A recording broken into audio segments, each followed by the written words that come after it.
Hello, j'espère que vous allez bien et bienvenue sur le podcast qui libère la parole.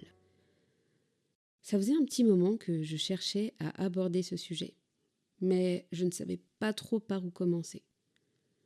J'ai déjà fait un épisode sur les relations toxiques, sur les ruptures amicales, et j'avais envie d'aborder le sujet sous un autre angle. Ayant fait pas mal de tri dans mes relations ces dernières années, j'ai constaté, avec le recul, à quel point ça m'avait fait du bien de me lester de tous ces liens dont je me forçais à garder. J'ai grandi comme une majorité des gens, j'imagine, avec cette image de plus t'as d'amis, plus tu seras heureux dans la vie. Je pense qu'on est beaucoup influencé dès l'enfance via tous les dessins animés qu'on regarde, où la place de l'amitié est au cœur de l'histoire. On nous bassine que c'est tout ce qui compte au final, d'être bien entouré. Je me suis mise à revoir certains dessins animés dernièrement, et c'est dingue de constater à quel point certains liens mis en avant sont ultra toxiques. Je pense particulièrement au dessin animé Winx, dont j'étais fan. J'ai dû regarder toutes les saisons, plusieurs fois, et ça m'a fait un choc de revoir les dialogues. On les voit comme un groupe d'amis hyper soudés, alors qu'en réalité, elles se lancent des pics H24 et se dévalorisent entre elles. Et à l'époque, ça ne me choquait absolument pas. Je pensais que c'était ça l'amitié, la vraie amitié soudée. Tu m'étonnes qu'on ait accepté des choses non acceptables parfois, si inconsciemment on a été élevé avec des dessins animés de ce genre. Pour en revenir à ce que je disais plus tôt, j'ai constaté avec le recul que quand tu accordes trop d'importance au fait d'être entouré du plus possible de personnes, que comme moi pendant des années, tu as voulu garder contact avec absolument tout le monde, eh bien parfois tu te retrouves dans des situations où tu acceptes des choses qui ne te semblent pas justes. Tu fais passer ta morale au second plan. Tu leur trouves des excuses, alors qu'au fond, tu sais que c'est pas ce que tu aurais aimé, que c'est pas entre guillemets bien. Mais tu ne dis rien. Tu laisses couler, parce que tu te dis que ce sont tes amis, et donc tu leur pardonnes facilement. Mais à force d'accumuler ce genre de situation, tu finis complètement par t'oublier. Tu suis le mouvement, sans te poser de questions. Tu t'épanouis plus de la même façon. T'es là parce que t'as l'habitude d'être là. Mais tu ne te sens plus vraiment à ta place. Tu te rends compte que vous n'avez plus vraiment les mêmes valeurs. Mais tu te dis que c'est normal, que ça reste une personne qui t'est chère. Donc tu passes au-dessus, encore une fois. Sauf qu'arrivé à un stade, ces personnes-là vont finir par te décevoir. À trop mettre les personnes sur un piédestal, on finit par être déçu. Et le souci, c'est qu'en montrant que tu n'es plus du même avis, que tes valeurs ne sont plus les mêmes, ou rien qu'en exprimant ton mal-être vis-à-vis de ta perception de la relation, eh bien, il y a de grandes chances que ces personnes, du jour au lendemain, te tournent le dos et que tu finisses par te retrouver seul. Parce qu'au fond, ce que veulent la plupart des gens, c'est qu'on aille dans leur sens. Tout le monde n'est pas capable ou n'a pas envie de se remettre en question. Et malheureusement, parfois, on pense être important dans la vie de quelqu'un, et on se rend compte que, le moment venu, on ne l'était pas forcément. De mon côté, j'ai mis énormément de temps avant de le constater. Je préférais être dans le déni et de continuer de penser que j'étais importante. Alors qu'au final, je le sais maintenant, je ne l'étais pas. Et si j'étais importante, je pense que certaines personnes seraient venues s'excuser, ou même juste venues me voir pour essayer de comprendre, pour prendre de mes nouvelles.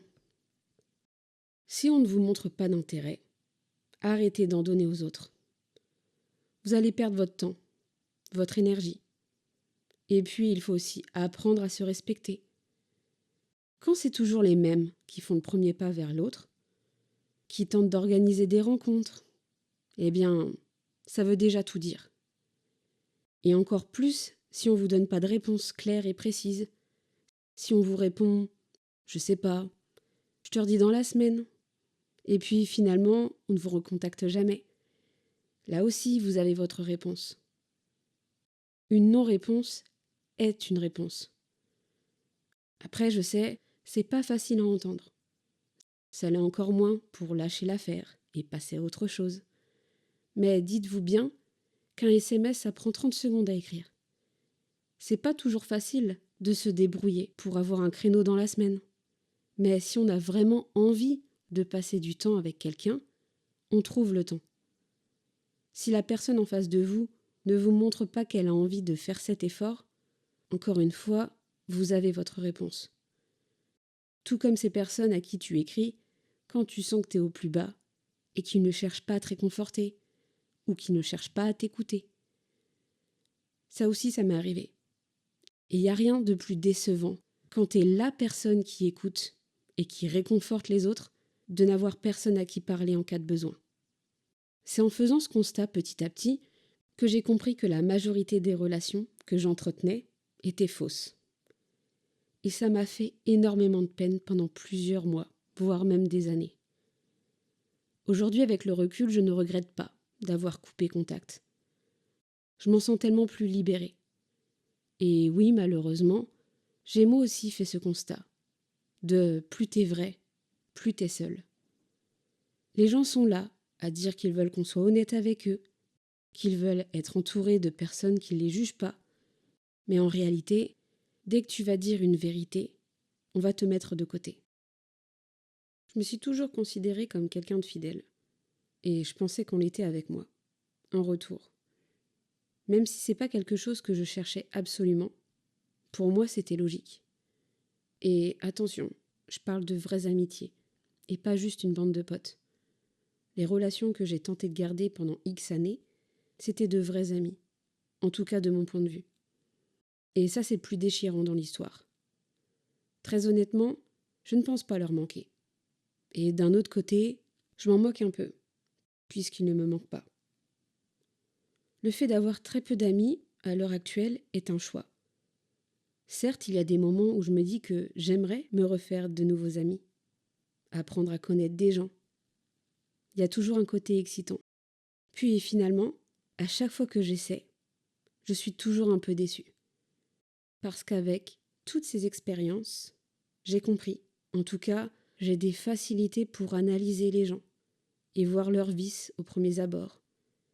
Il y a des choses que je tolérais avant et qu'aujourd'hui je ne tolère plus du tout. Parce qu'encore une fois, je me respecte. Il y a des choses qui vont à l'encontre de mes valeurs, ou même des red flags que je vois. C'est triste, mais je préfère rester seule et fidèle à mes principes, plutôt que de faire l'hypocrite et de m'engouffrer dans une potentielle relation qui va me rappeler des choses négatives que j'ai déjà connues dans le passé. Tout ça juste pour ne pas me sentir seule. On ne grandit pas tous de la même façon. On n'a pas tous la même maturité, la même manière de penser, et c'est ok.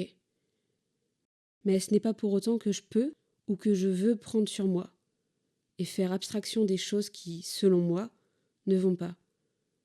De toute façon, si quand une relation commence, vous avez déjà des doutes, vous sentez que ça ne vous convient pas totalement, c'est mal parti et ça n'engage rien de bon. Après, l'erreur est humaine, on peut toujours se tromper. Mais c'est bien aussi de se faire confiance et d'écouter son instinct. Tu dois t'entourer seulement de personnes qui te respectent et qui t'apprécient comme tu es. Parce que tu sais ce que tu vaux. Tu sais que de ton côté, tu respecteras la personne. À elle de te traiter de la même manière. Si ce n'est pas le cas, dès le départ, c'est pas top. C'est vrai que ça peut sembler drastique. Et peut-être qu'en racontant tout ça, vous allez penser que je suis une personne horrible. Mais une fois que tu as réussi à faire tout ce travail sur toi-même, quand tu sais ce que tu vaux, eh bien, tu laisses passer beaucoup moins de choses. Et tu souffres moins. Je pense qu'on se ment à soi-même, en pensant qu'on est totalement vrai, en ayant plein d'amis. Parce qu'on ne peut pas plaire à tout le monde. Si j'avais des tas d'amis avant, c'est parce que je fermais les yeux sur énormément de points qui ne me convenaient pas. J'étais trop patiente et trop conciliante, je pense. Et bizarrement, quand j'ai arrêté de le faire, je me suis retrouvée seule. Et je sais qu'on est plusieurs à avoir été dans cette situation. Ce type d'amitié ne peut pas tenir dans le temps, puisqu'on finit tous par changer. La vie suit son cours. On prend forcément des chemins différents. On rencontre de nouvelles personnes. Notre mentalité change. On a de nouveaux projets qui voient le jour. On n'est plus la même version qu'on était à l'époque. Et peut-être qu'à l'époque, certaines amitiés étaient réellement sincères, mais faut être honnête. Des amitiés sincères qui durent dans le temps, sans devenir hypocrite avec la personne, eh bien, il y en a très peu. Aujourd'hui, j'ai fait le choix de ne plus être entourée. Ça ne veut pas dire que je laisse pas la porte ouverte à de nouvelles amitiés non plus. Je suis prête à faire de nouvelles rencontres, mais si ça se fait, ça se fera naturellement. Je ne vais pas forcer les gens à prendre de mes nouvelles, ni inversement. Je ne vais pas me forcer à prendre des nouvelles des autres, ou d'organiser des choses comme je le faisais avant. C'est trop d'énergie de gâcher. Et puis de nos jours, j'ai l'impression que c'est moins évident, passer un certain âge, pour se faire de vrais amis. Se faire des connaissances, c'est simple, mais passer le cap de connaissance à amis, vouloir s'intéresser à une personne, j'ai l'impression que les gens ne veulent plus le faire. D'un point de vue plus général, j'ai la sensation que les gens sont plus autocentrés sur eux-mêmes. Faut d'abord que tu leur montres de l'intérêt pour qu'ils en aient pour toi. Et ça aussi, c'est quelque chose avec lequel j'ai du mal. Évidemment, si quelqu'un vient me voir, je serai toujours ouverte à la discussion. Mais je ne serai pas là en train de me dire « trop cool, je vais peut-être devenir pote avec cette personne ». En tout cas, aujourd'hui, je ne cherche plus ça. Si ça me tombe dessus, tant mieux. Parce que j'ai toujours de la bienveillance et beaucoup d'amour à donner.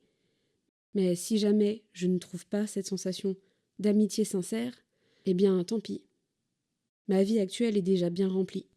Et je suis très bien comme ça. Ne vous mettez pas la pression pour avoir une vie sociale ultra dynamique, à vous forcer à avoir des tas d'amis autour de vous. Comme on l'a vu dans cet épisode, ce n'est pas ce qui va forcément vous tirer vers le haut. Je pense qu'on oublie souvent le dicton qui dit qu'il vaut mieux parfois être seul que mal accompagné. On le sait tous pourtant. Ne laissez pas la peur d'être seul vous gâcher la vie. Vous méritez d'être entouré de bonnes personnes qui vous aiment tel que vous êtes, qui sont honnêtes avec vous, comme vous l'êtes envers eux. Certes, c'est toujours une étape difficile à passer, les ruptures amicales. C'est parfois même plus douloureux qu'une rupture amoureuse. Mais pour l'avoir vécu, on se sent beaucoup mieux après quelques mois après. Être entouré uniquement de personnes bienveillantes autour de vous, ça change tout. On se sent plus apaisé, plus en lien avec soi-même. N'oubliez pas, si vous ne vous respectez pas, les autres ne le feront pas non plus. Vous êtes libre de faire vos propres choix. Et vous aurez toujours la possibilité de faire de belles et de nouvelles rencontres. Il n'est jamais trop tard pour ça. J'espère que cet épisode vous aura plu. En tout cas, merci pour vos retours et pour ce temps d'écoute que vous m'accordez. En attendant, prenez soin de vous et de vos proches. Bisous!